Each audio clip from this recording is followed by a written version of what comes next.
The recommendations from the report are actually quite a few. They go on for pages, but without getting into the details, we open the recommendations section by presenting what we called the threshold questions. The threshold questions are essentially political. And that is, the European Union again has a declared policy of a two-state solution. If that is the case, a certain set of recommendations would follow concerning linking those political and declared policies to practice. And in our view, that involves what we call the triangulation of the cooperation, which would involve much more closely cooperation with Israel, work in not only the action plan with Israel, but looking at quite a few points with Israel, settling whether or not, for example, Israel's policies in Area C would remain those of occupation, or whether or not the Palestinian Authority or Palestinian institutions would have full rights. And we took as example water. But that would be a threshold. The other threshold question is that there would not be the political will, decision or will, to go further in relationships with Israel to push for the two-state solution, and that there would be essentially more of the same. That is, which is substantial, again, this Palestinian stability and providing for Palestinian welfare. And in that respect, we listed a number of recommendations which we felt would improve, or hopefully might improve, the effectiveness of the existing cooperation.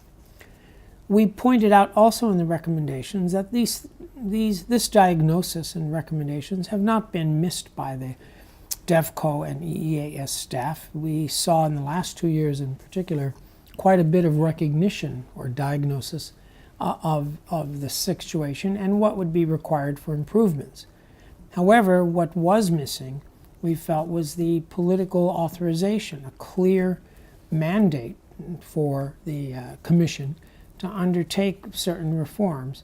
And that takes us back then to the threshold question, which is ultimately authority. Our point was that to be successful, any program needs a solid authorizing environment, resources, and will. We felt that in implementation going forward, the cooperation really had a deficit in all three of those and would require some building up.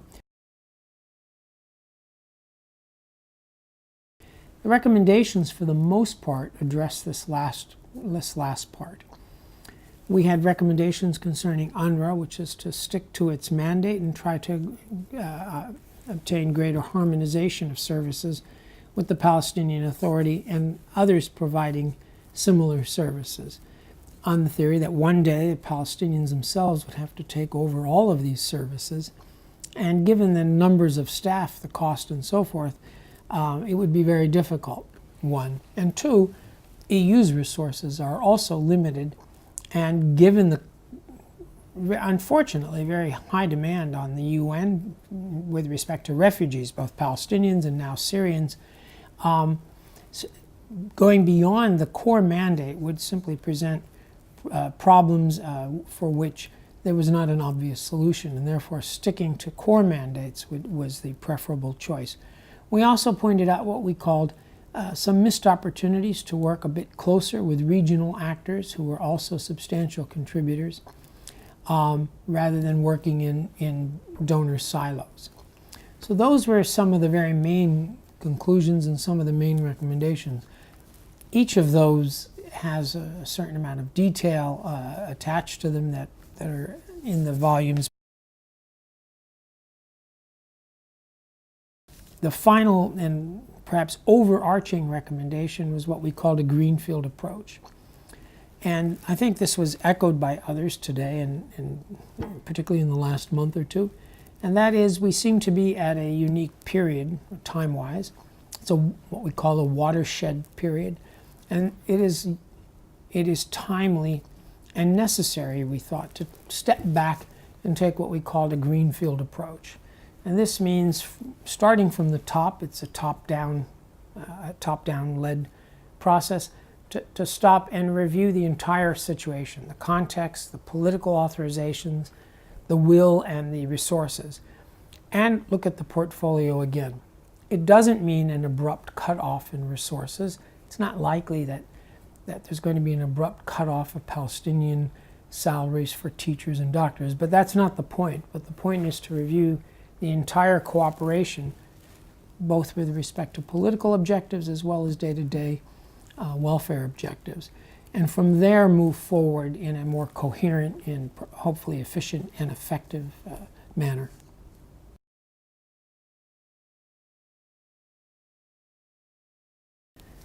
We added a recommendation because during the course of our evaluation, we found that many Palestinians, and for that matter, many in the member states who perhaps were not in Jerusalem, here in Brussels or in home capitals, had perhaps a superficial knowledge of the context in which the cooperation operates, and therefore not a deep understanding of the cooperation. Since the cooperation commands such substantial resources, particularly in Europe, we felt that the absence of this information campaign was detrimental to the effectiveness. On the Palestinian side, frankly, we were somewhat surprised to find that although the Palestinians had a general understanding and were grateful for the European Union as the largest and most reliable donor, when it came to the specifics, there seemed to be, again, at best, a superficial knowledge. This is particularly true in Gaza. This is linked back to the accountability question.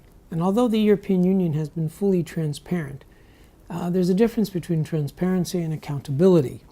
And in that respect, we offered a recommendation for a much more intense information campaign, and that would also be linked to working more with municipal governments, civil society organizations, and what we called communities of practice.